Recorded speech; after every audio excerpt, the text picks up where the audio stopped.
নবীজি সাল্লাল্লাহু আলাইহি ওয়াসাল্লামের সাথে যখন ফজরের সময় সাক্ষাৎ হলো, বিস্তারিত বললেন, পয়গম্বর,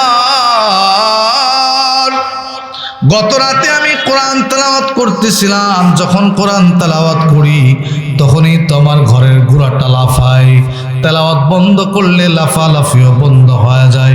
বুঝলাম না, আমার ঘরের ছাদের উপরে একটা ছায়া, এমন একটা ছায়া দেখা যায় যে ছায়ার ভিতরে ছোট ছোট বাতিও দেখা যায়। নবী বললেন, ইকরা ইবনে হুযাইর, তুমি আরো জোরে জোরে কেন কোরআন তেলাওয়াত করলে না? নবীজি সাল্লাল্লাহু আলাইহি ওয়াসাল্লামের কাছে বললেন, নবী আমি তো কোরআন তেলাওয়াত করতেছিলাম, এই অবস্থা হলো।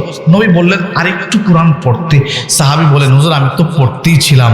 নবী বলে, আরেকটু পড়তে? কয় আমি তো পড়তেই ছিলাম। নবী বলেন, আরেকটু পড়তে? আমি তো পড়তেই ছিলাম, কিন্তু ভয়ে তো বন্ধ করলাম। নবী গো, আমার ঘাড়ের উপর এটা কি বুঝতে পারলাম না। নবী বলেন, কালা রাসূলুল্লাহি সাল্লাল্লাহু আলাইহি ওয়াসাল্লাম, তিলকাল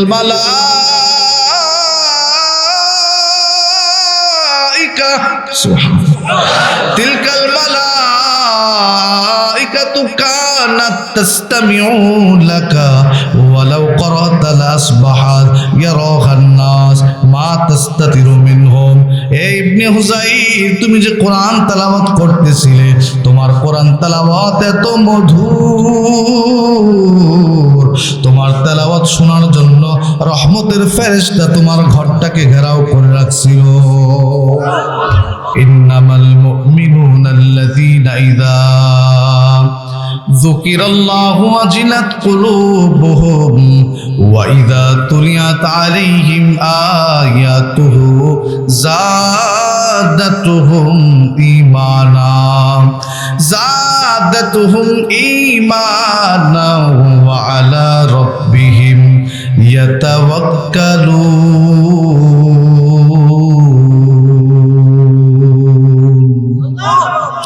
আল্লাহ পাক রব্বুল আলামিন বলেন, নিশ্চয়ই মুমিন তো তারা যাদের সামনে আমি আল্লাহর নাম উচ্চারণ করলে দিলটা আমি আল্লাহর ভয়ে ভীত সন্তুষ্ট হয়ে যায়।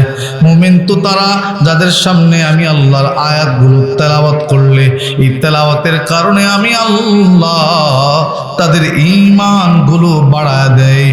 ঈমান বাড়তে বাড়তে মুমিন বান্দার এমন একটা হালত হয়ে যায়, মুমিন বান্দা যত কাজ করে ওই কাজের উপর ভরসা না করে ভরসা করে একজনের উপর চিৎকার দিয়ে বলেন, তিনি কে? ঈমান যখন বাড়বে তখন ওই মানুষটা সব কাজে ভরসা করবে একজনের উপরে, মহব্বতের সাথে বলেন তো তিনি কে? কোরআন তেলাওয়াত করলে এক নাম্বার মনে রাখেন, আমি কিন্তু আবার জিজ্ঞাসা করবো আপনাদেরকে, কোরআন তেলাওয়াত করলে এক নাম্বার সফল ব্যবসা, কোরআন তেলাওয়াত শুনলে 2 নাম্বার ঈমান বাড়ে। এই দুইটা কথা মনে রাখেন। 3 নাম্বার, যে কোরআনের জ্ঞান অর্জন করে, যে কোরআন পড়ে, যে পড়ায়, যে কোরআনের জ্ঞান অর্জন করে, সে যদি একজন নিচু বংশের মানুষ হয়, সে যদি একজন কম দামি বংশের মানুষ হয়, তার বাপ দাদা যদি কুলি মজুর হয়, তার বাপ যদি গুলাম হয়, কোরআনের জ্ঞান অর্জন করার কারণে আল্লাহ তার মর্যাদা আকাশ পর্যন্ত পৌঁছায় দেয়। আল্লাহ বলে, আমি কোরআনকে মুখস্থ করার জন্য সহজ বানায় দিলাম, এই জন্য মুখস্থ করতে পারে। এক থেকে একেবারে ছোট একটা কিতাব, ছোট্ট একটা বই কেউ মুখস্থ করে 2 পৃষ্ঠারও শোনাইতে পারবে না। কিন্তু বাংলাদেশে এমন হাজারো হাজারো হাফেজ কোরআন আছে যারা আলিফ লাম থেকে শুরু করে নাস পর্যন্ত পুরো কোরআন শরীফ বিনা লুকমায় আপনাকে শোনায় দিবে। কি বলেন, আছে না নাই? এটা কোরআনের মুজিজা। এই কোরআন আল্লাহ পাক দুনিয়াবাসীর হিদায়াতের জন্য, মুত্তাকিনদের হিদায়াতের জন্য নাজিল করলেন। সূরাতুল বাকারা আয়াত নাম্বার 1-2 আল্লাহ বলেন, আলিফ লাম মিম যালিকাল কিতাবু লা রাইবা ফীহি হুদাল লিল মুত্তাকিন। আল্লাহ বলেন, এটা ওই কিতাব যে কিতাবের মাঝে কোনো সন্দেহ নাই, সংশয় নেই, পৃথিবীতে যত বই আছে সব বইয়ের শুরুতে লেখক লিখে দেয়, আমার এই বইটা আমি যতটুকু আমার সাধ্য অনুযায়ী পেরেছি ভালোভাবে লেখার চেষ্টা করেছি, যদি কোনো ভুল হয় এই নাম্বারে যোগাযোগ করে আমার ভুলটা ধরায় দিবেন। অথচ আল্লাহর কোরআনের শুরুতে আল্লাহ বলেন এটা এমন কিতাব যে কিতাবের শুরু থেকে শেষ পর্যন্ত কোনো ভুল নাই, সংশয় নাই, সন্দেহ নাই, একমাত্র নির্ভুল একটা কিতাব, এর নাম হলো কোরআন। এই কোরআন আল্লাহ মুত্তাকিনদের হিদায়াতের জন্য নাজিল করলেন, মুত্তাকিনদেরকে পথ দেখিয়ে দেখিয়ে জান্নাতের দিকে নিয়ে যান। বলে হুজুর মুত্তাকিন কারা? মুত্তাকিন হলো যারা গায়েবের প্রতি বিশ্বাস রাখে, আখিরাতের প্রতি বিশ্বাস রাখে, কিতাবের প্রতি বিশ্বাস রাখে, আরো কিছু গুণ আছে যারা, তাদেরকে মুত্তাকিন বলা হয়। পৃথিবীর সমস্ত মানুষের জন্য আল্লাহ কোরআনকে হিদায়াতের মাধ্যম বানিয়ে দিয়েছে। সূরাতুল বাকারা আয়াত নাম্বার 185 আল্লাহ বলেন, শাহরু রমাদানাল্লাযী উনজিলা ফীহিল কুরআন হুদাল লিন-নাসি ওয়া বাইয়িনাতিম মিনাল হুদা ওয়াল ফুরকান। আল্লাহ বলেন আমি এই কিতাব যেটা রমজানুল মুবারকে নাজিল করলাম, আমি আল্লাহ এই কিতাবকে আমি আল্লাহ এই জন্য নাজিল করলাম। আল্লাহ পাক বলেন আমি কিতাবের মাধ্যমে, কোরআনের মাধ্যমে মানুষকে পথ দেখাবো। এ কোরআন দুনিয়াতে সত্য মিথ্যা, হালাল হারাম, ভালো মন্দকে পার্থক্য করবে এবং গোটা দুনিয়ার মানুষের জন্য আমি আল্লাহ কোরআনকে হেদায়েত বানায় দিলাম। প্রথম সূরাতুল বাকারার শুরুতে বললেন মুত্তাকিনদের জন্য, এই সূরাতে বললেন সমস্ত, এই আয়াতে বললেন সমস্ত মানুষের জন্য আল্লাহ হেদায়েত। এই জন্যই রাসূলুল্লাহ সাল্লাল্লাহু আলাইহি ওয়াসাল্লাম যখন কোরআন তেলাওয়াত করতেন, আমার দিকে একটু মনোযোগী দেন, যখন কোরআন তেলাওয়াত করতেন তখন নবীজির কোরআন তেলাওয়াতের মাঝে এত নূর ছিল, অনেক বেঈমানরা নবীর কোরআন তেলাওয়াত শোনা মাত্রই কালিমা পড়ে মুসলমান হয়ে যেত। একটা ইতিহাসের কিতাব আছে সিরাত ইবনে হিশাম আল বিদায়া ওয়ান নিহায়া, আরেকটা ইতিহাসের কিতাব। এই কিতাবের মাঝে সম্ভবত দ্বিতীয় খণ্ডে লেখা আছে রাসূলুল্লাহ সাল্লাল্লাহু আলাইহি সাল্লাম যখন কোরআন তেলাওয়াত করতেন, কাফের মুশরিকরা যখন দেখে আরে নবীজির কাছে এমন কি আছে যে কোরআন তেলাওয়াত শুনলেই মানুষ নিজের বাপ দাদার ধর্মের কথা ভুলে যায়, তখন তারা সকলে মিলে সিদ্ধান্ত করলো যে আমরা নবীজির কাছ থেকে কোরআন শুনবো না, এমনকি মক্কার মানুষ যেন কোরআন শুনতে না পারে। আইন জারি করলো, সাবধান, কেউ নবীজির কাছ থেকে, মুহাম্মাদের কাছ থেকে কোরআন শুনবা না, যদি কেউ শোনো তাহলে আমরা সকলে মিলে পানিশমেন্টের ব্যবস্থা করব। এই সিদ্ধান্ত কাফের মুশরিকেরা গ্রহণ করলো। সূরাতুল হামিম সাজদা, এটাকে ফুসসিলাত বলা হয়। এই সূরার 25-26 নম্বর আয়াতে আল্লাহ বলেন, وقال الذين كفروا لا تسمعوا لهذا القرآن والغوا فيه لعلكم تغلبون।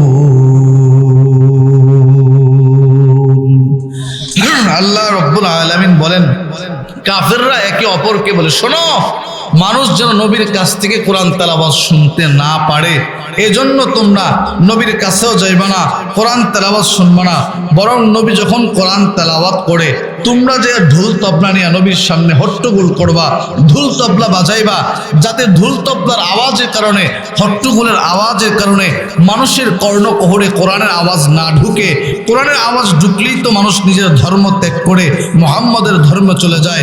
এই জন্য নবী যখন কোরআন তেলাওয়াত করে তখন নবীর সামনে যে ঢোল তবলা বাজাইবা, বলেন নাউজুবিল্লাহ। তারা চক্রান্ত করল। অথচ নবীজি সাল্লাল্লাহু আলাইহি ওয়াসাল্লাম যখন রাতের শেষ অংশে তাহাজ্জুদের নামাজে কোরআন তেলাওয়াত করতেন, নবীর ঘরের পিছনে দাঁড়ায়া দাঁড়ায়া আবু জাহেল, উতবা, শাইবা, মক্কার বড় বড় কাফেররা নবীর ঘরের পিছনে দাঁড়ায়া দাঁড়ায়া নবীর জবান মোবারক থেকে মিশ্রিত কোরআন শোনার জন্য সারা রাত দাঁড়ায় থাকতে। বলেন না আল্লাহু আকবার। কারণ এই কোরআনের মাঝে একটা মধু আছে। কি বলেন? কোরআনের মাঝে কথা বলেন, কোরআনের মাঝে। আপনাদের কষ্ট হচ্ছে? আচ্ছা, তাহলে অল্প কিছু সময়, আপনাদেরকে আমি বিরক্ত করবো না, আমি তো আগেই বললাম রাসূলুল্লাহ সাল্লাল্লাহু আলাইহি সাল্লামের উপর যে কোরআন নাজিল হয়েছে, এই কোরআনের উপরে আমরা 10টা কথা বলবো। মনে রাখেন, গয়না 10টা কথা। 1 নাম্বার সূরাতুল ফাতির, আয়াত নাম্বার 29 30। আল্লাহ বলেন, ইন্নাল্লাযীনা ইয়াতলুনা কিতাবাল্লাহ ওয়া আকামুস সালাতা ওয়া আনফাকু মিম্মা রাযাকনাহুম সিররাও ওয়া আলানিয়াতান ইয়ারজুনা তিজারাতান লান তাবুর। আল্লাহ পাক রব্বুল আলামিন বলেন, পয়গম্বর দুনিয়াবাসীকে আপনি জানায় দেন, যারা কিতাব তেলাওয়াত করে, কোরআন তেলাওয়াত করে, যারা নামাজ কায়েম করে, যারা আমি আল্লাহ যে রিজিক দিয়েছি, যে সম্পদ দিয়েছি, প্রকাশ্যে গোপনে দান করে, তারা এমন এক সফল ব্যবসার আশা করে যে ব্যবসার মধ্যে লস নাই, শুধু লাভ আর লাভ। যারা তেলাওয়াত করে, যারা নামাজ পড়ে, যারা গোপনে প্রকাশ্যে দান সদকা করে, আল্লাহ বলেন তারা এমন একটা ব্যবসা করে যে ব্যবসার মধ্যে লস নাই, শুধু লাভ আর লাভ। ব্যবসার মধ্যে সফলতা দিবেন, একজন চিৎকার দিয়ে বলেন তিনি কে? এমন ব্যবসা করতে রাজি আছি তো আমরা। আল্লাহ আমাদের সবাইকে কোরআন তেলাওয়াত করার তৌফিক দান করুক, বলেন আমিন। 2 নাম্বার, কোরআন তেলাওয়াত যদি কেউ শুনে, এই কোরআন তেলাওয়াত শোনার কারণে আল্লাহ তার ঈমানকে আগের থেকে বাড়িয়ে দিবেন, বৃদ্ধি করে দিবেন। সুবহানাল্লাহ। এই জন্য রাসূলুল্লাহ সাল্লাল্লাহু আলাইহি ওয়াসাল্লাম রমজানুল মুবারকে হযরত জিবরাইল আলাইহিস সালাতু ওয়াস সালাম নবীকে কোরআন তেলাওয়াত শোনাইতেন। নবীজিও জিবরাইলকে কোরআন তেলাওয়াত শোনাইতেন। নবীর যুগে যে সমস্ত বিখ্যাত কারিগণ খুব সুন্দর করে কোরআন তেলাওয়াত করত, নবীজি মাঝে মাঝে ডেকে এনে বলতেন, তুমি আমার সামনে কোরআন তেলাওয়াত করো, আমি তোমার জবান থেকে আল্লাহর কোরআন তেলাওয়াত শুনতে চাই। নবী যদি অন্যের কাছ থেকে তেলাওয়াত শুনে, তাহলে আমাদের শোনা দরকার আছে। এজন্য ভালো ভালো শুদ্ধ ফসিহ তেলাওয়াত যারা করে তাদের তেলাওয়াত শুনবেন। শুনলে কি হবে? ঈমান বাড়বে। দলিল সূরাতুল আনফাল আয়াত নাম্বার 2 নাম্বার আয়াতে কারিমা আল্লাহ বলেন, ইন্নামাল মুমিনুনাল্লাযীনা ইযা যুকিরাল্লাহু ওয়াজিলাত কুলুবুহুম ওয়া ইযা তুলিয়াত আলাইহিম আয়াতুহু যাদাতুহুম ঈমানা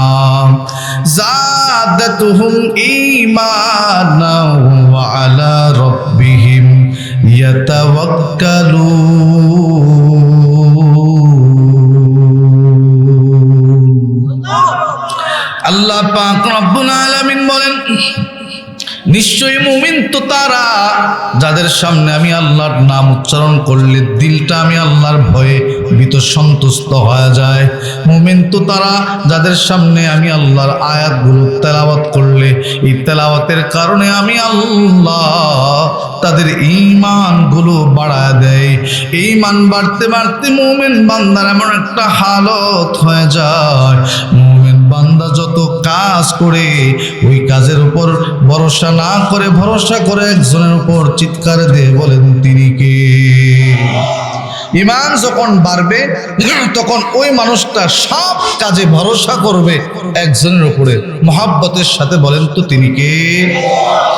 কোরআন তেলাওয়াত করলে 1 নাম্বার মনে রাখেন, আমি কিন্তু আবার জিজ্ঞাসা করবো আপনাদেরকে, কোরআন তেলাওয়াত করলে 1 নাম্বার সফল ব্যবসা, কোরআন তেলাওয়াত শুনলে 2 নাম্বার ঈমান বাড়ে। এই 2টা কথা মনে রাখেন। 3 নাম্বার, যে কোরআনের জ্ঞান অর্জন করে, যে কোরআন পড়ে, যে পড়ায়, যে কোরআনের জ্ঞান অর্জন করে, সে যদি একজন নিচু বংশের মানুষ হয়, সে যদি একজন কম দামি বংশের মানুষ হয়, তার বাপ দাদা যদি কুলি মজুর হয়, তার বাপ যদি গুলামও হয়, কোরআনের জ্ঞান অর্জন করার কারণে আল্লাহ তার মর্যাদা আকাশ পর্যন্ত পৌঁছায় দেয়। প্রমাণ ইবনে মাজাহ হাদিস নাম্বার 218 নম্বর হাদিস। রাসূলুল্লাহ সাল্লাল্লাহু আলাইহি সাল্লামের সাহাবী হযরত উমর রাদিয়াল্লাহু তাআলা আনহু, তিনি যখন খলিফাতুল মুসলিমিন, গোটা দুনিয়ার অর্ধেকটা জগৎ তিনি শাসন করেন, উনি যখন মক্কাতে একজন গভর্নর নিযুক্ত করলেন, নাম হলেন হযরতে নাফে ইবনে আব্দুল হারিস। আপনারা পুরো নামটা মুখস্থ করতে না পারলেও শুধু বলেন হযরত নাফে। আপনারা বলেন সবাই। হযরত নাফে, তিনি মক্কার একজন গভর্নর, খলিফাতুল মুসলিমিন ওমর, তিনি গোটা দুনিয়া চালায় অর্ধেকটা, আর মক্কার গভর্নর বানালেন হযরত নাফেকে। তো হযরত নাফে রাহমাতুল্লাহি আলাইহির সাথে মক্কার একটা জায়গার নাম হলো উসফান, এই উসফান নামক জায়গায় হযরত ওমরের সাথে সাক্ষাৎ হলো। লাকিয়া ওমর ইবনুল খাত্তাব রাদিয়াল্লাহু তাআলা আনহু বিউসফান ওয়া কানা উমর ইস্তামালাহু আলা মক্কাহ। হযরত ওমর রাদিয়াল্লাহু তাআলা আনহুর সাথে হযরত নাফের মক্কার উসফান নামক জায়গায় দেখা হলো। খলিফাতুল মুসলিমিন ওমর ওই নাফেকে বললেন, নাফে, এই অত্র অঞ্চলের আশপাশে তুমি কাকে বিচারক হিসাবে নিযুক্ত করছো? হযরত নাফে বলেন, ও খলিফাতুল মুসলিমিন, ক্বালা ইস্তাখলাফতু আলাইহিম ইবনু আবজা, আবজা নামক একজন ব্যক্তিকে আমি বিচারক হিসাবে নিযুক্ত করলাম। নবীজির সাহাবী ওমর বলেন, মান ইবনু আবজা, আবজা আবার কে? আমি তো চিনি না। হযরত নাফে বলে, ক্বালা রাজুলুম মিন মাওয়ালিনা,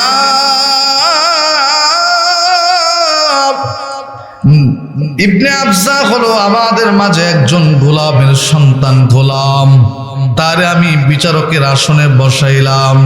হযরত ওমর বলেন, ও নাফে, একজন গোলামকে কেন তুমি এত গুরুতর দায়িত্ব দিলা? হযরত নাফে বলে, খলিফাতুল মুসলিমিন, আমি তার মাঝে 3টা গুণ খুঁজে পাইছি। কয়টা গুণ? সবাই বলেন, জোরে বলেন। হযরত ওমর রাদিয়াল্লাহু তাআলা ঢুকে নাফে বলে, খলিফাতুল মুসলিমিন, আমি তার মাঝে 3টা গুণ খুঁজে পাইছি, এই জন্য সে গোলাম হওয়ার পরেও তারে বিচারকের চেয়ারের মধ্যে বসাইলাম। 1 নাম্বার গুণ, ইন্নাহু কারিউন লিকিতাবিল্লাহি তাআলা।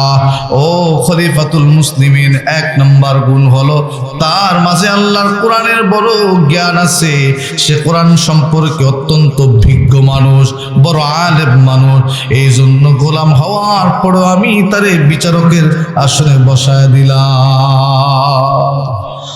খলিফাতুল মুসলিমিন ওমর, ও খলিফাতুল মুসলিমিন ওমর, আমি তাকে এই জন্য বিচারকের জায়গায় বসাইলাম। 1 নাম্বার গুণ, তার মাঝে ইন্নাহু কারিউন লিকিতাবিল্লাহ, আল্লাহর কোরআনের জ্ঞান তার মাঝে আছে। 2 নাম্বার গুণ, আলিমুন বিল ফারাইজ, তার মাঝে উত্তরাধিকার সম্পত্তি বন্টনের অত্যন্ত সূক্ষ্ম জ্ঞান আছে।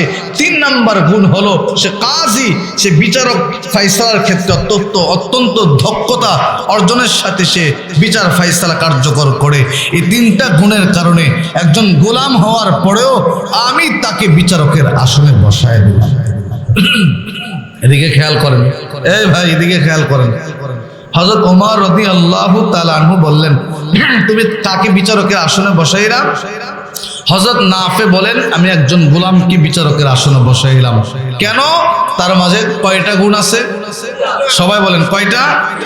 1 নাম্বার কোরআনের জ্ঞান, 2 নাম্বার সম্পত্তি বন্টনের সূক্ষ্ম জ্ঞান আছে তার মাঝে, 3 নাম্বার কাজী ফয়সালার ক্ষেত্রে বিচারকীয় দক্ষতা তার বড় বেশি। এরপরে ওমর রাদিয়াল্লাহু তাআলা আনহু বলেন, শোনো, তুমি এই জন্য তার ক্ষমতায় বসাইছো। আমা ইন্নান নাবিয়্যুকুম সাল্লাল্লাহু আলাইহি ওয়াসাল্লাম, আমি নবীজির জবান থেকে শুনছি, শুনো, ইন্নাল্লাহা ইয়ারফাউ বিহাযাল কিতাবি আকওয়ামা ওয়া ইয়াদউ বিহি আখারিন। এই কিতাবের মাধ্যমে, এই কোরআনের মাধ্যমে আল্লাহ পাক রব্বুল আলামিন কারো কারো মর্যাদা আসমানের চূড়া পর্যন্ত পৌঁছায়া দেয়, আর কারো কারো মর্যাদা জমিনের সাথে মিশায়া দেয়। কোরআনের জ্ঞান যে অর্জন করবে, সে যতই গোলামের সন্তান হোক না কেন, কোরআনের মর্যাদার কারণে সে সম্মানের চেয়ারে বসবে। যারা বলে ঠিক না বেটি?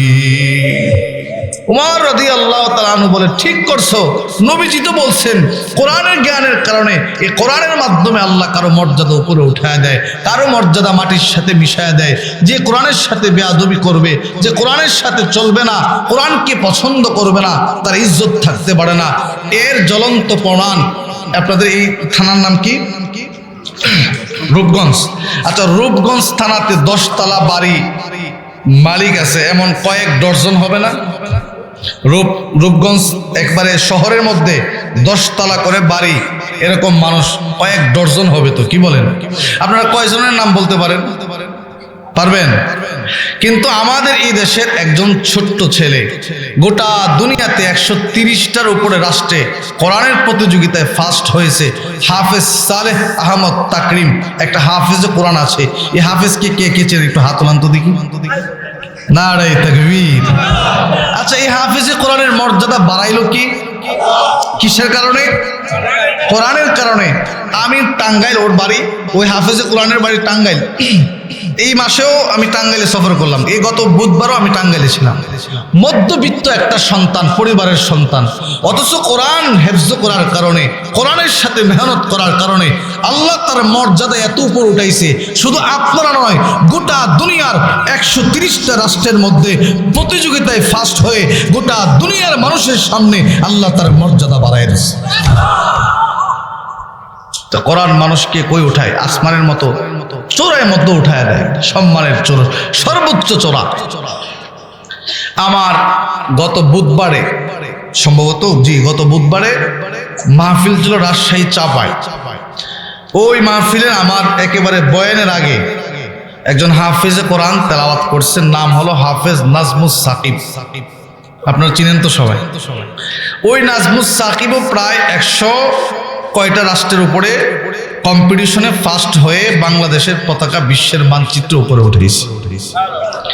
এই আতলাসপুর হাফিজিয়া মাদ্রাসার এমনও হতে পারে আজকে যে সমস্ত ছেলেদের মাথায় আমরা পাগড়ি দিলাম, আল্লাহ চাহিতো এখান থেকে এমন 1-2 জন হয়ে যেতে পারে যে গোটা দুনিয়াতে প্রতিযোগিতায় ফার্স্ট হয়ে আপনাদের আতলাসপুর হাফিজিয়া মাদ্রাসার নাম গোটা দুনিয়ার মানুষের সামনে উঁচু করে দিবে। যদি বলেন ঠিক না বেঠিক? আমরা দোয়া করি যে সমস্ত ছেলেদের মাথায় আমরা পাগড়ি দিলাম, আল্লাহ যেন এই ছেলেগুলোকে বিশ্বময় হাফেজ কোরআন হিসেবে কবুল করে। বলেন আমিন। ওমর রাদিয়াল্লাহু তাআলা আনহু বললেন, তুমি কারে বিচারকের জায়গায় বসাইলা? বলে, আমি 3টা গুণ পাইছি, এই জন্য গোলাম হওয়ার পরেও তার বিচারকের জায়গায় বসাইলাম। ওমর বলে, ঠিক আছে, তুমি ভালো কাজ করছো। নবী তো বলছেন কোরআনের কারণে তার সম্মান মর্যাদা আল্লাহ বুলন্দ করে দেয়। তুমি তার মাঝে কোরআনের জ্ঞান পাইছো, এই জন্যই তো বিচারকের আসনে বসাইছো। আচ্ছা, কোরআন নিয়ে কয়টা কথা বলার জন্য বলছিলাম জানি? কয়টা হয়েছে?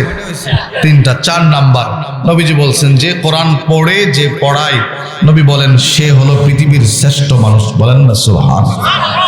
তিরমিজি শরীফ হাদিস নাম্বার 2907 নাম্বার হাদিসে বর্ণনা, قال رسول الله صلى الله عليه وسلم خيركم من تعلم القرآن وعلمه।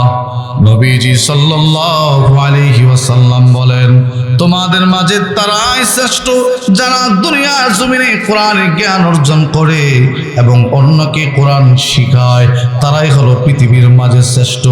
নবী কোনো টাকাওয়ালাকে শ্রেষ্ঠ বলে নাই, নবী কোনো ক্ষমতাওয়ালাকে শ্রেষ্ঠ বলে নাই, নবী কোনো বিল্ডিং এর মালিককে শ্রেষ্ঠ বলে নাই, নবী কোনো বিল্ডিং ওয়ালার মালিককে শ্রেষ্ঠ বলে নাই, গাড়ির মালিককে শ্রেষ্ঠ বলে নাই, ক্ষমতার মালিককে শ্রেষ্ঠ বলে নাই, ইঞ্জিনিয়ারকে শ্রেষ্ঠ বলে নাই, ডাক্তারকে শ্রেষ্ঠ বলে নাই।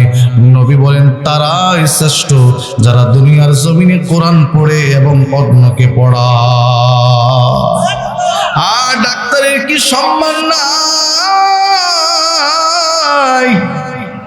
ইঞ্জিনিয়ারের কি সম্মান নাই? বলে সবার সম্মান আছে, কিন্তু সম্মান হবে কোরআনের দিয়া, সম্মান হবে কোরআন দিয়া। যাদের সম্পর্ক কোরআনের সাথে থাকবে ওই ডাক্তারের ইজ্জত আল্লাহ বাড়ায় দিবে। যে ইঞ্জিনিয়ারের সম্পর্ক কোরআনের সাথে থাকবে ইঞ্জিনিয়ারের দামও আল্লাহ বাড়ায় দিবে। যে টাকাওয়ালার সম্পর্ক থাকবে কোরআনের সাথে, ওই টাকাওয়ালার ইজ্জত বাড়ায় দিবে। যে বিল্ডিং এর মালিকের সম্পর্ক থাকবে কোরআনের সাথে, বিল্ডিং ওয়ালার ইজ্জত বাড়ায় দিবে। যারা কোরআনের সাথে সম্পর্ক রাখবে না, আল্লাহ ওই সমস্ত মানুষের সম্মান তো বাড়াবে না, বরং কোরআনের সাথে দুশ্মনের কারণে তার সম্মান মাটির সাথে মিশিয়ে দেবে। যারা বলেন ঠিক না বেঠিক? সম্মান হবে কোরআন দিয়া, সম্মান হবে কি দিয়া? আল্লাহ আমাদেরকে কোরআন শিখা, কোরআন শিখানোর কাজে নিয়োজিত থাকার তৌফিক দান করুন, বলেন আমিন। এই যে আপনাদের হাফিজিয়া মাদ্রাসা, এই হাফিজিয়া মাদ্রাসা হলো দারুল উলুম দেওবন্দের একটা শাখা। এই বাতি আল্লাহর ওলিরা, আল্লামা কাসেম নানুতুবি রহমাতুল্লাহি আলাইহি আজকের থেকে প্রায় 1,500 বছর আগে আল্লাহর ওলিরা এই দারুল উলুম দেওবন্দের মধ্যে বাতি জ্বালায় গিয়েছিল।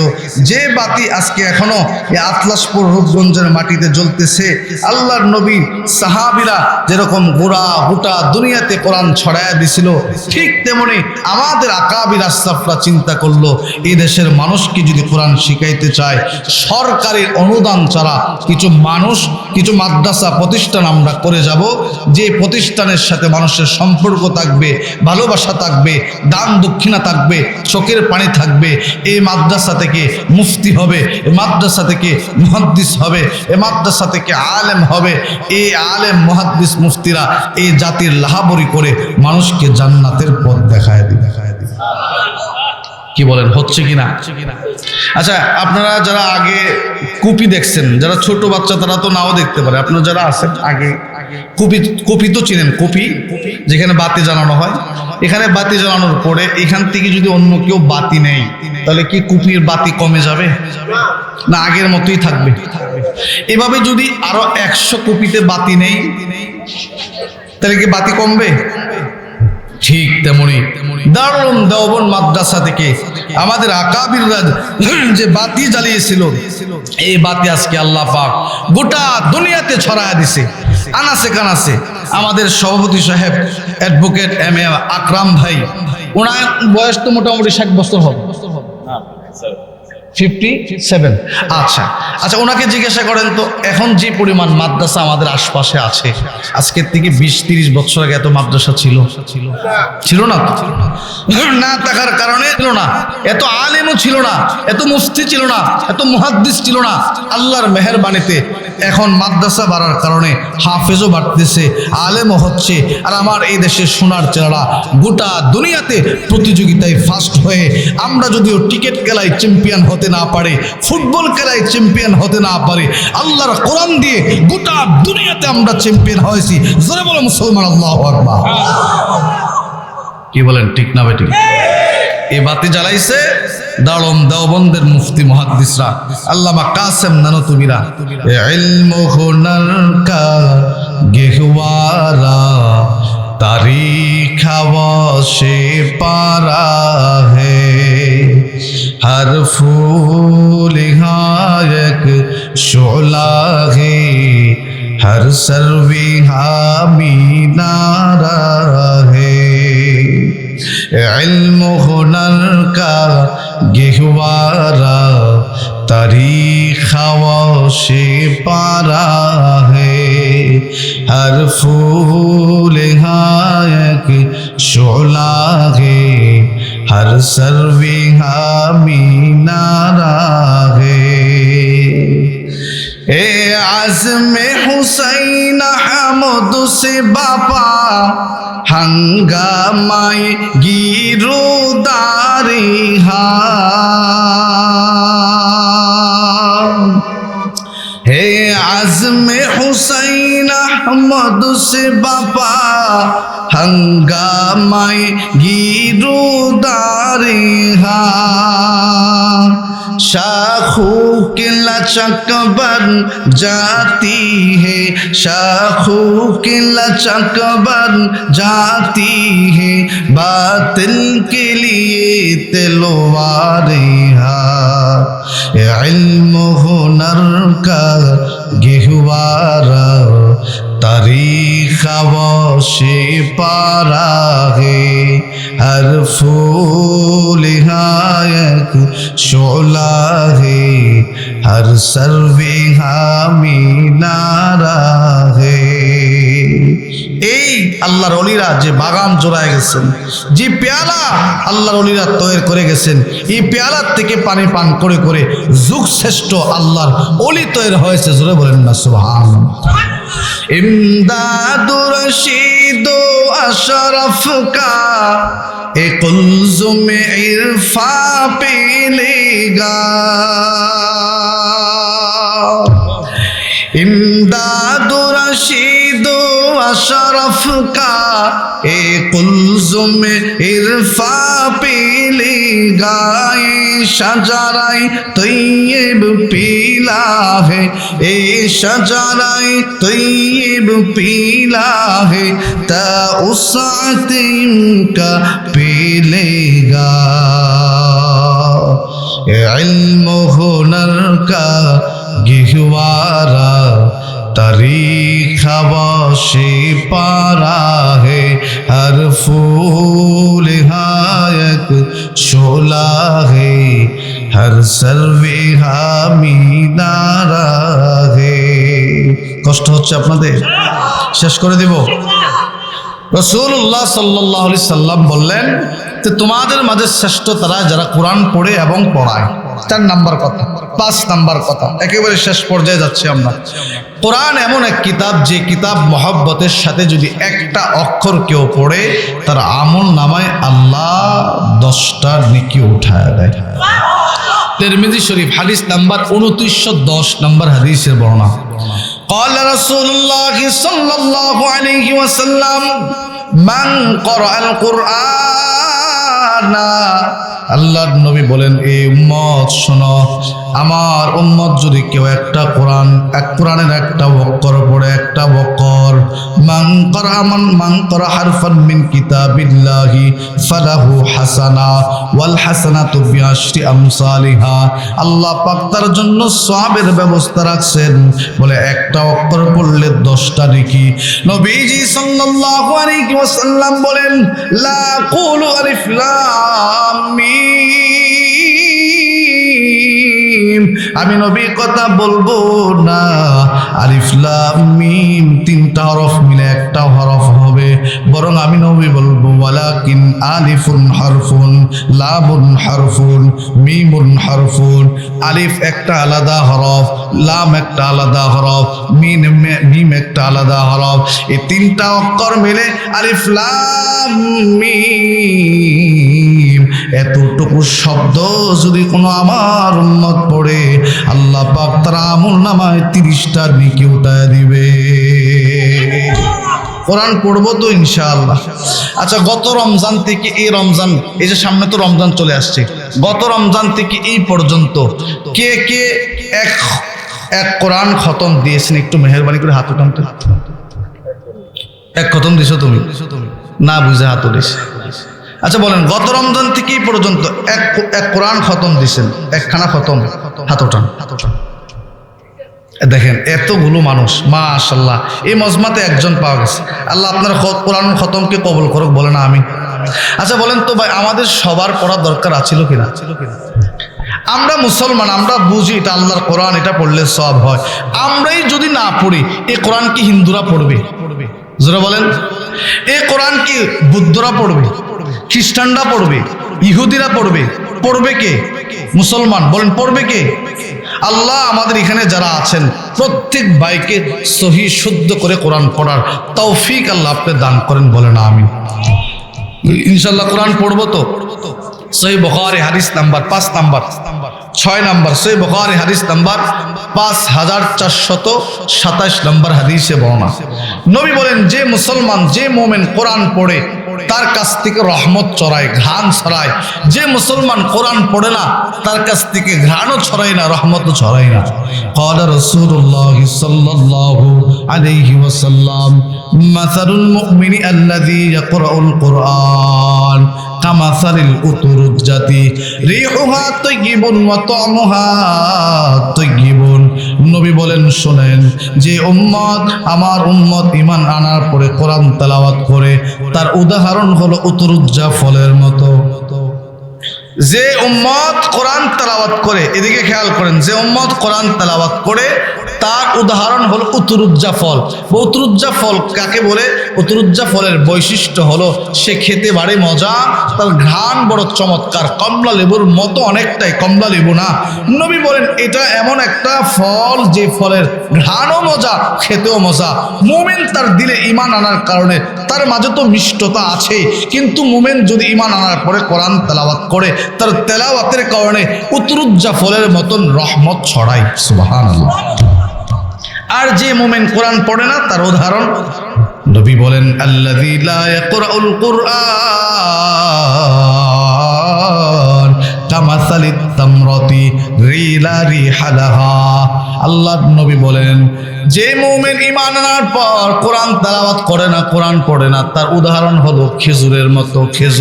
খেজুরটা খেতে বারে মজা, মিষ্টি জিনিস, কিন্তু খেজুরের কোনো ঘ্রাণ নাই। কি বলেন? খেজুরের ঘ্রাণ আছে, নাকের একেবারে ভিতরে ঢুকাই দিল ঘ্রাণ পাবেন না। তো নবী বলেন যে মুমিন ঈমান আনার পরে কোরআন তেলাওয়াত করে তার কাছ থেকে ঘ্রাণ ছড়ায়, যে মুমিন কোরআন ঈমান আনার পরে কোরআন তেলাওয়াত করে না তার কাছ থেকে ঘ্রাণ ছড়ায় না।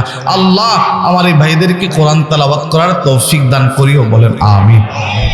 7 নাম্বার কথা, এই তো শেষ পর্যায়ে 7 নাম্বার কথা, নবী বলেন যে ব্যক্তি কোরআন তেলাওয়াত করে তার ঘরের উপর আল্লাহর রহমত নাজিল হয়। সহিহ মুসলিম শরীফ হাদিস নাম্বার 1744 নাম্বার হাদিসের বর্ণনা। নবীজির একজন সাহাবী ছিল, বিখ্যাত সাহাবী, খুব সুন্দর করে কোরআন তেলাওয়াত করত। নাম হলো হযরত উসাইদ ইবনে হুযাইর। বলেন নামটা?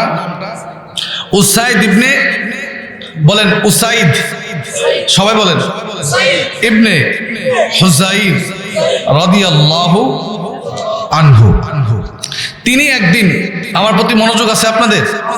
বলেন মনোযোগ আছে? নারে তাকবীর, নারে তাকবীর, মাশাআল্লাহ। একটু খেয়াল করুন, একেবারে শেষ পর্যায়ে আসছে। নবীজির সাহাবী হযরত উসাইদ ইবনে হুযাইর রাদিয়াল্লাহু তাআলা আনহু, উনি অত্যন্ত চমৎকার কণ্ঠে কোরআন তেলাওয়াত করতেন। তো উনি যে ঘরে থাকে, এই ঘরটা হলো ঘোড়ার ঘর, ঘোড়া রাখার জায়গা, এটাকে আস্তাবল বলা হয়। আমরা যেখানে গরু রাখি এটাকে আপনার অঞ্চলে কি বলেন?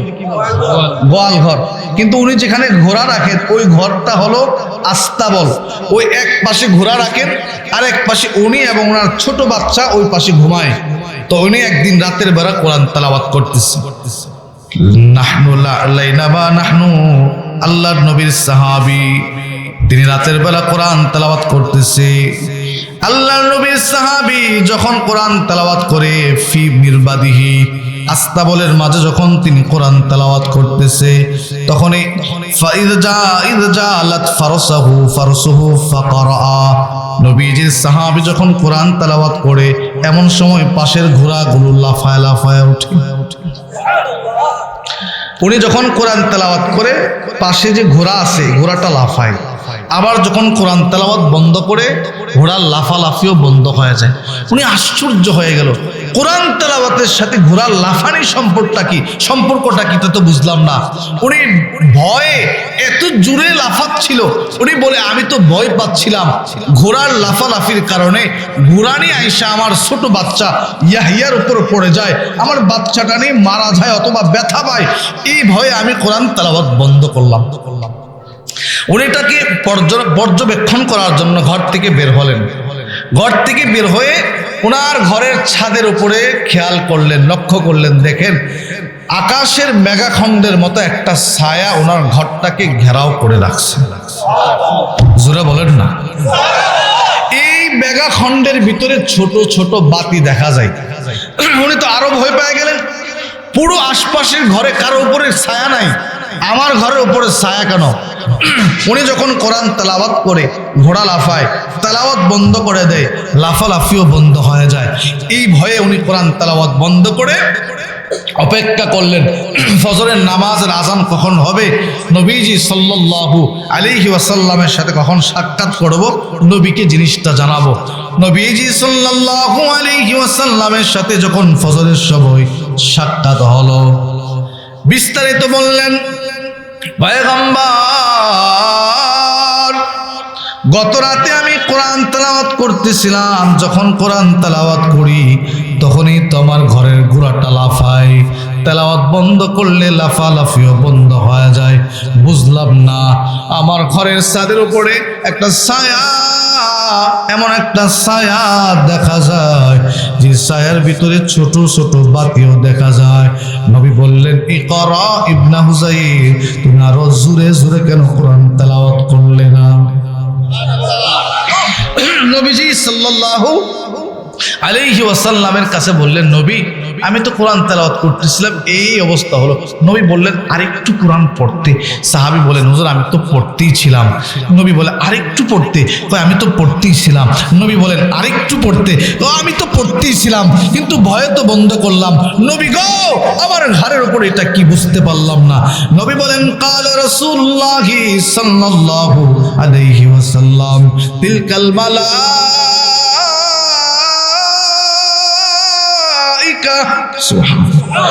তিলকাল মালাইকাতু কানাত তাসতামিউ লাকা ওয়ালাউ ক্বরাতা লাসবাহাত ইয়ারাহান নাস মা তাস্তাতিরু মিনহুম। এই ইবনে হুযাইর, তুমি যে কোরআন তেলাওয়াত করতেছিলে, তোমার কোরআন তেলাওয়াত এত মধুর, তোমার তেলাওয়াত শোনার জন্য রহমতের ফেরেশতা তোমার ঘরটাকে ঘেরাও করে রাখছিল।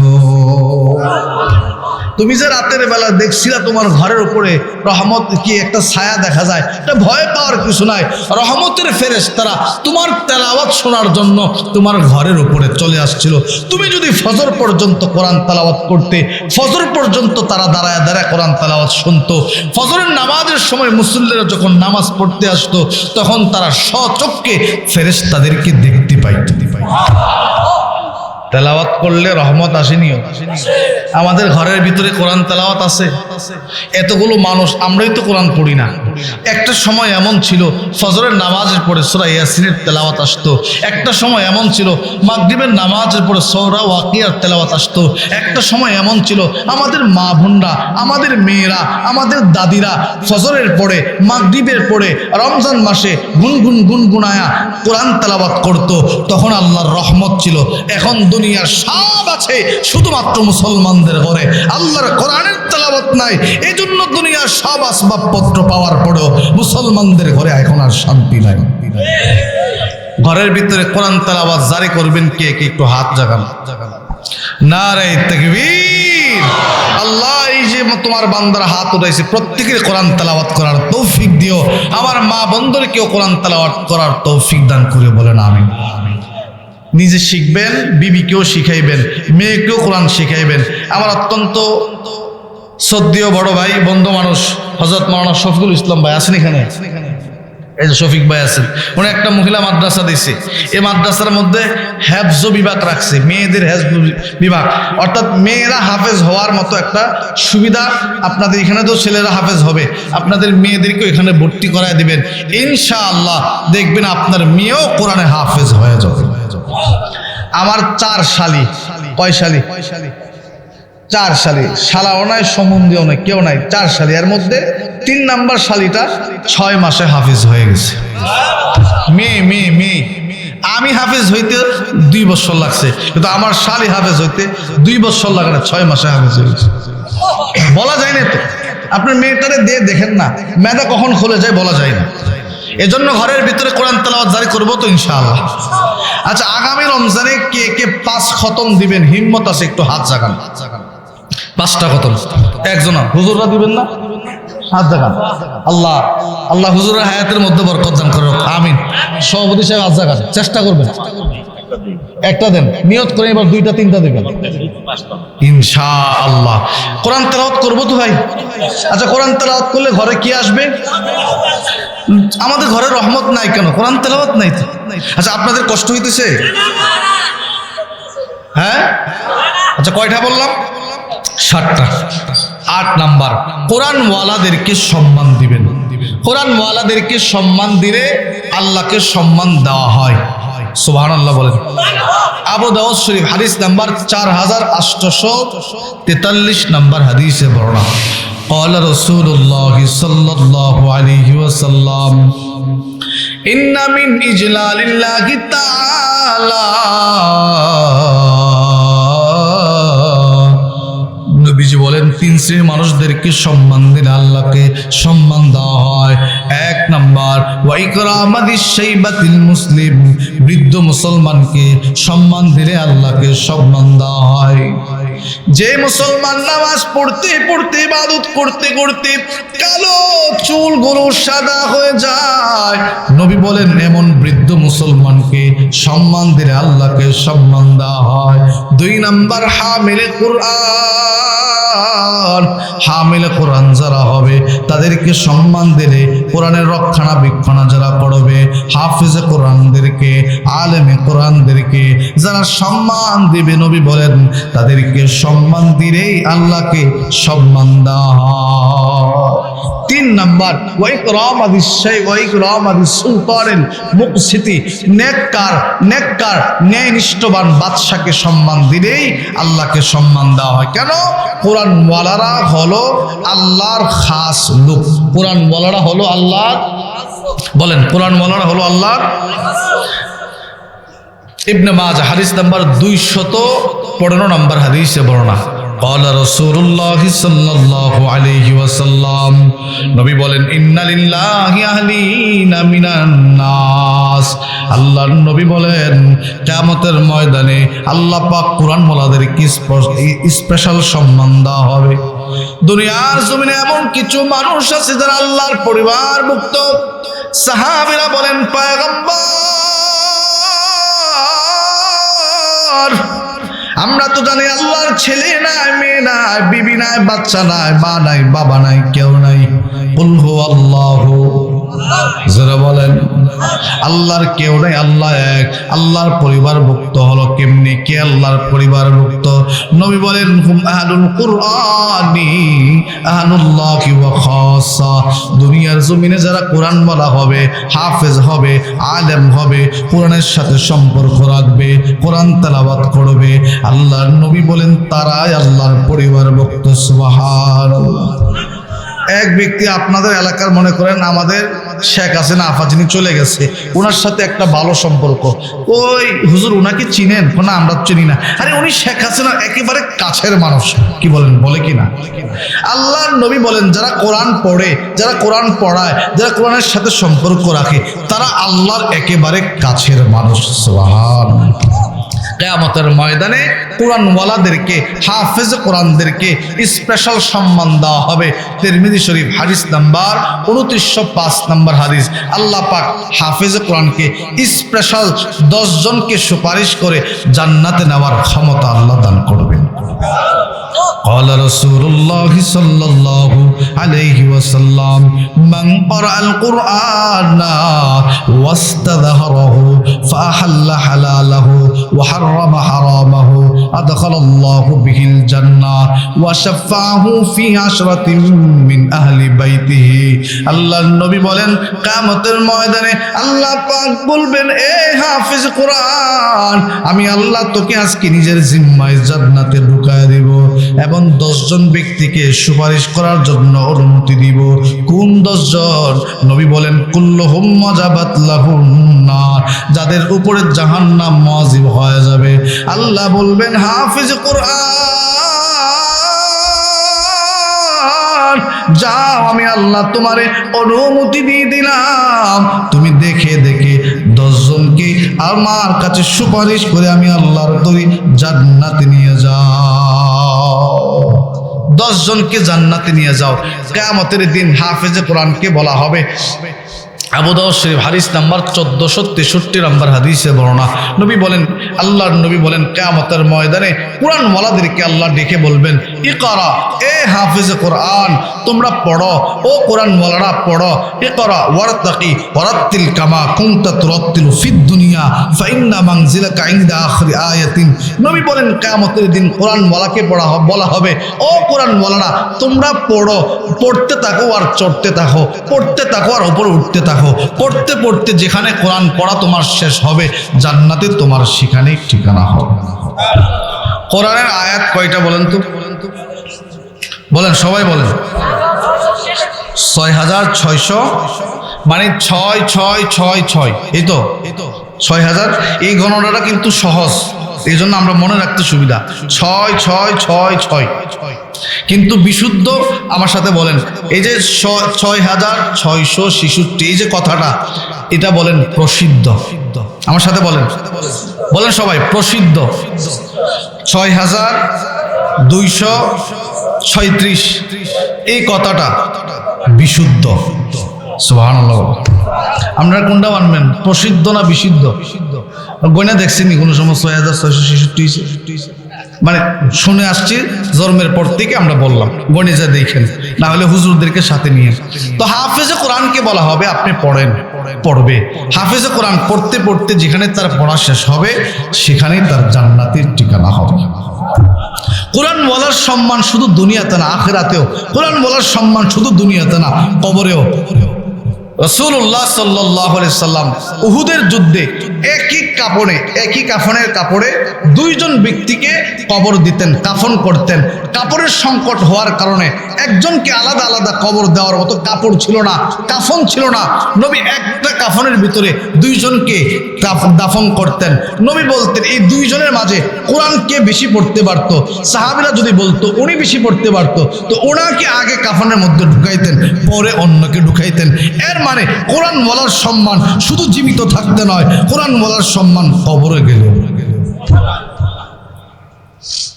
8 নাম্বার, আমরা কোরআনওয়ালাকে সম্মান দিব। রাজি আছি ইনশাআল্লাহ? আচ্ছা, কোরআনের মাঝে একটা ছোট্ট সূরা আছে, সূরাতুল ইখলাস। সূরাটার নাম সূরাতুল ইখলাস, যেটা আমরা কুল হুয়াল্লাহ বলে জানি। এই কোরআনের এই ছোট্ট সূরাটাকে যে মহব্বত করবে, নবী বলেন তাকে জান্নাত দেওয়া হবে। এইদিকে মানুষগুলো সুবহানাল্লাহ আলহামদুলিল্লাহ কিছু বলে না। সভাপতি সাহেব রাগ করছে নাকি? জোরে কোন সুবহানাল্লাহ। এইদিকে সবাই মিলে বলেন তো সুবহানাল্লাহ। আল্লাহ কিয়ামতের দিন সূরাতুল ইখলাসের সাথে আমাদের হাসর করিয়েন। রাসূলুল্লাহ সাল্লাল্লাহু আলাইহি সাল্লাম একদিন হাঁটতেছেন, নবীজির সাহাবী, তিরমিজি শরীফ হাদিস নাম্বার 2896 নম্বর হাদিস। নবীজি হাঁটতেছেন, এমন সময় একজন সাহাবী কুল হুয়াল্লাহু আহাদ এই সূরাটা তেলাওয়াত করতেছেন। নবী শুনে বলে ওয়াজাবাত। সাহাবী বলেন ও নবী, ওয়াজাবাত বললেন, বুঝলাম না যে কাকে ওয়াজাবাত বললেন, কি ওয়াজিব হয়ে গেছে? নবী বললেন সূরাতুল ইখলাস যে বিশ্বাসের সাথে পাঠ করবে জান্নাত তার জন্য ওয়াজিব হয়ে গেছে। তিরমিজি শরীফ হাদিস নাম্বার 2901 নম্বর হাদিসে বর্ণনা। রাসূলুল্লাহ সাল্লাল্লাহু আলাইহি সাল্লামের যুগে ওনার সাহাবী হযরত আনাস ইবনে মালিক থেকে বর্ণিত, তিনি বলেন কানা রাজুলুম মিনাল আনসারি ইয়াউম্মুহুম ফি মসজিদে কুবা। তিনি বলেন আমরা মসজিদে কুবাতে একজন ইমাম সাহেব নিযুক্ত করলাম, যিনি আনসারী সাহাবীদের মধ্য থেকে। তিনি একটা কাজ করতেন, সব সময় প্রত্যেক রাকাতে সূরা ফাতিহার পরে অন্য সূরা পড়ার আগে সূরাতুল ইখলাস বেশি বেশি পড়তেন। মুসল্লিরা একদিন বললেন হুজুর, আপনি এত সূরা রাইখা প্রত্যেক রাকাতে সূরাতুল ইখলাস পড়েন, কারণটা কি? তিনি বলে দেখো, আমি সূরাতুল ইখলাসকে অত্যন্ত মহব্বত করি। তো মুসল্লিদের সাথে একটু কথা কাটাকাটি হলো। তিনি বললেন দেখেন, আমাকে যদি ইমামতি রাখতে চান সূরাতুল ইখলাস নিয়েই রাখতে হবে, না হয় আমার সসম্মানে বিদায় দিয়ে দেন, তারপরেও আমি সূরাতুল ইখলাস পড়া ছাড়তে পারবো না। তো সাহাবীরা চিন্তা করলো ইমাম সাহেব সূরাতুল ইখলাস পড়ে, এই জন্য এমন একজন ভালো ইমামরা তো ছাড়া যায় না। আমরা সমাজে যদিও ইমামের সামান্য দুষ করে 3 তাল বানায় দেয়, কি বলেন ঠিক না? ইমাম সাহেবের কথা বললে আপনারা এত আওয়াজটা এত আসতে হইলো, সবাই কি ইমামের পক্ষের মানুষ না আপনারা? ইমাম সাহেবের দুষ পাইলে তো 3 তাল বানায় দেয়। আচ্ছা, আজ পর্যন্ত দেখছিনি কোন ইমাম সাহেব নামাজের মধ্যেই দোয়া করতে, আল্লাহ আমার মুসল্লিদের টাকা পয়সা আপনি কমায় দেন, সম্মান কমায় দেন, ইজ্জত কমায় দেন, এইভাবে দোয়া করতে কোন ইমাম সাহেবকে দেখছেন? কিন্তু ইমাম সাহেবের যদি টাকা বাড়ে মুসল্লিদের ঘুম হারাম হয়ে যায়। ইমাম সাহেবের যদি ইজ্জত বাড়ে, ইমাম সাহেব যদি কয়েকটা টাকার মালিক হয়, মুসল্লিদের ঘুম হারাম আর চুলকানি শুরু হয়ে যায়। কি বলেন, ঠিক না বেঠিক? আপনি ইমামদেরকে সম্মান করেন, আলেমদেরকে সম্মান করেন। আপনাকে একটা কথা বলে যায়, দেখেন অনেক হুজুরদের বয়ান শুনবেন, অনেক আলেমদের কথা শুনবেন, অনেক ওয়াইজদের ওয়াইজ শুনবেন। আপনাকে আমি একটা সূক্ষ্ম কথা বলে যাই, আপনি যদি আলেমকে মহব্বত করেন, আপনি যদি ইমামকে মহব্বত করেন, আপনি যদি হাফিজ কোরআনকে মহব্বত করেন, কিছু হোক আর না হোক, আপনার পরিবার থেকে, আপনার বংশধর থেকে আল্লাহ আলেম হাফিজ তৈরি করবে। আলেম হাফেজদের সাথে বিদ্বেষী রেখে কখনো আলেম হাফেজের বাবা হওয়া যায় না, আলেম হাফেজের উস্তাদ হওয়া, সম্মানের পাগড়ি পরা যায় না, বাবারা কখনো পড়তে পারে না। এই জন্য বলি, যে সমস্ত বাবারা, উস্তাদরা, যে সমস্ত গার্জেনরা উস্তাদদের সাথে বেয়াদবি করে, তাদের সন্তান কখনো আলেম হতে পারে না। বেশিরভাগ কমিটির সন্তানেরা আলেম হতে পারে না। কথা বুঝেন, একমত নেই আপনারা? আপনারা ভয় পাইতেছেন? আপনারা দেখবেন বেশিরভাগ দায়িত্বশীলদের সন্তানরা আলেম হতে পারে না, হাফেজ হতে পারে না, কারণ তাদের ব্যবহার আলেমদের সাথে ভালো হয় না, তাদের সম্মান আলেমদেরকে যথাযথ দিতে পারে না, এই জন্য তাদের সন্তান আলেম হাফেজ হয় না। আল্লাহ সবাইকে বোঝার তৌফিক দান করে, বলেন আমিন। তো সবাই বললেন ইমাম সাহেব কি সূরা ইখলাস বেশি বেশি পড়ে, এই জন্য কি বাড়ার ইমামতি ছেড়ে দেওয়া যায়? লো, আমরা সবাই মিলে নবীর কাছে যাব, জিনিসটা নবীর মাধ্যমে সুরাহা করব। নবীজির কাছে গিয়ে সব কিছু বললো যে হুজুর, আমাদের ইমাম সাহেব সব দিক দিয়ে মাশাআল্লাহ ভালো, কিন্তু উনি একটা এক্সট্রা কাজ করে, যে কোনো সূরা পড়ার আগে সূরাতুল ইখলাস বেশি বেশি পাঠ করে। নবী বললেন, ও ইয়া ফুলান, এ যুবক এদিকে আসো, তুমি প্রত্যেক রাকাতে আনতাকরা হাদিহি সূরাতা ফি কুল্লি রাকাতিন, প্রত্যেক রাকাতে তুমি কেন সূরাতুল ইখলাস পড়ো? কারণটা কি? মুসল্লিরা তোমার এই জিনিসটা পড়তে মানা করে, তোমারে কিসে মানা করলো তাদের কথা মানতে? ওই সাহাবী বলেন, ইয়া রাসূলুল্লাহ ইন্নী উহিব্বুহা, নবী গো আমাকে কোনো কিছু বাধা দেয় নাই, আমি সূরাতুল ইখলাসটা বেশি বেশি পড়ি, এই জন্য সূরাতুল ইখলাস পড়তে আমার কাছে ভালো লাগে, আমি সূরাটারে মহব্বত করি। সুবহানাল্লাহ, সূরাটারে আমি বড় মহব্বত করি, বড় ভালোবাসি, এই জন্য আমি সূরাটারে বেশি বেশি পাঠ করি। নবী তারে ধমক দিলেন না, গালাগালি করলেন না। নবী বললেন, তাই নাকি? বলে হ্যাঁ। বলে ইন্না হুব্বাহা আদখালাল জান্নাহ, যাও তোমার এই সূরা তোমার জান্নাতে নিয়ে যাবে। সূরাতুল ইখলাস কে কে বেশি বেশি পড়বেন? হাত তোলেন একটু। আল্লাহ আমাদেরকে বেশি